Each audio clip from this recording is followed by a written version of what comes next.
Assalamualaikum warahmatullahi wabarakatuh. Perkenalkan, nama saya Widya Nurul Antika dari kelas AK 201.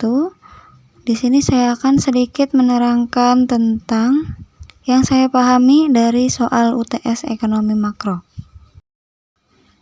Pada kesempatan kali ini saya akan menjelaskan tentang GDP dan GNP. GDP atau dalam bahasa Indonesia disebut dengan Produk Domestik Bruto atau PDB, merupakan salah satu indikator kemajuan perekonomian suatu negara. Sedangkan GNP adalah nilai semua barang dan jasa yang dibuat oleh penduduk dan bisnis suatu negara terlepas dari lokasi produksi. Sedangkan menurut konsepnya, GDP mengacu pada jumlah barang dan jasa yang dihasilkan oleh unit-unit produksi di suatu negara dalam satu tahun. Artinya, GDP mencakup total pendapatan yang diperoleh secara nasional, baik yang dihasilkan oleh warga negaranya sendiri maupun warga negara asing yang tinggal di dalam negeri atau di negara tersebut.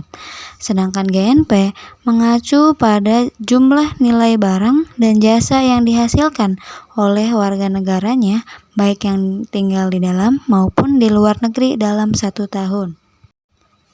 Nah, selanjutnya kita masuk ke dalam rumus. Yang pertama yaitu rumus GDP. Rumus GDP sama dengan pendapatan WNI dalam negeri ditambah pendapatan WNA dalam negeri.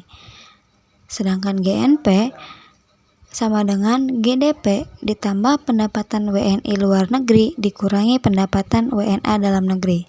Jadi ketika ditanyakan GNP, maka kita harus mencari GDP terlebih dahulu.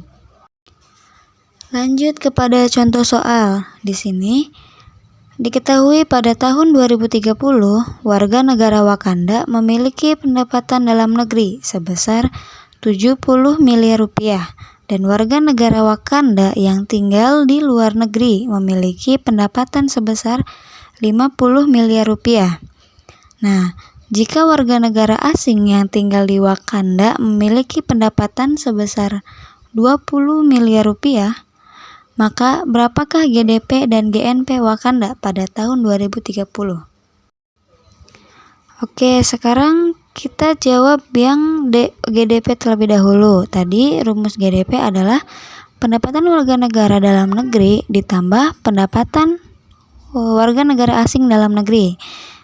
Jadi sama dengan 70 miliar rupiah ditambah 20 miliar rupiah. Jadi GDP-nya sama dengan 90 miliar rupiah. Setelah GDP kita ketahui, selanjutnya kita cari GNP-nya. Rumus GNP adalah GNP sama dengan GDP ditambah pendapatan warga negara luar negeri dikurangi pendapatan warga negara asing dalam negeri. Nah, tadi kita GNP-nya sudah diketahui ya, 90 miliar rupiah. Jadi GNP sama dengan 90 miliar rupiah ditambah 50 miliar rupiah dikurangi 20 miliar rupiah. Jadi GNP-nya sama dengan 120 miliar rupiah.